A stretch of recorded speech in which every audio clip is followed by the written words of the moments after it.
एक मोठी बातमी, नक्षलवादी शस्त्र खाली ठेवणार नाहीत या संदर्भातले एक पत्रक समोर आलेलं आहे।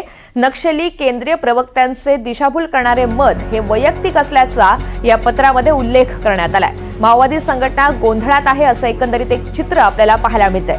अधिकची माहिती जाणून घेऊयात, मनीष रक्षमवार आपल्या सोबत आहेत। मनीष, अगदी अलीकडेच प्रवक्त्यांचं एक पत्र समोर आलेलं होतं आणि त्यानंतर आता एक अधिकृत घोषणा, एक मत व्यक्त करण्यात आलेलं आहे। नेमकी काय बाजू मांडण्यात आली आहे?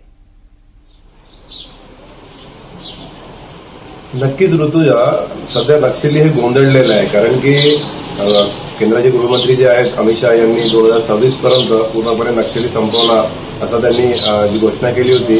त्याच अनुषंगाने वारंवार होत असलेल्या चकमकीमुळे अनेक मोठे नक्षली नेते ठार मारले गेले होते। त्यानंतर 15 सप्टेंबरला अभय उर्फ सोनू याने एक पत्रक काढलं होतं। त्या पत्रकामध्ये त्यांनी लिहिलेलं होतं की आम्ही युद्धबंदी करणार आहोत आणि पंतप्रधान आणि गृहमंत्री यांच्यासोबत आम्ही चर्चा करू आणि आम्हाला 1 महिन्याचा वेळ देण्यात यावा असं त्या पत्रकामध्ये लिहिलेलं होतं। परंतु आता या बाबीला एक नवीनच वळण मिळालेलं आहे, ते म्हणजे पुन्हा आता एक दुसरं पत्रक प्रसिद्ध करण्यात आलेलं आहे। ते तेलंगणामधून प्रसिद्ध करण्यात आले आहे, तेलंगणाच्या समितीने ते प्रसिद्ध करण्यात आलेलं आहे आणि त्याच्यामध्ये त्यांनी म्हटलेलं आहे की तो त्यांचा वैयक्तिक मत आहे, तो आम्ही संघटनेशी असंही काहीही आम्ही बोललेला नाही असं त्या पत्रकामध्ये लिहिलेलं आहे आणि तो नवीन पत्रक आता सोशल मीडियावर जाहीर करण्यात आलेला आहे।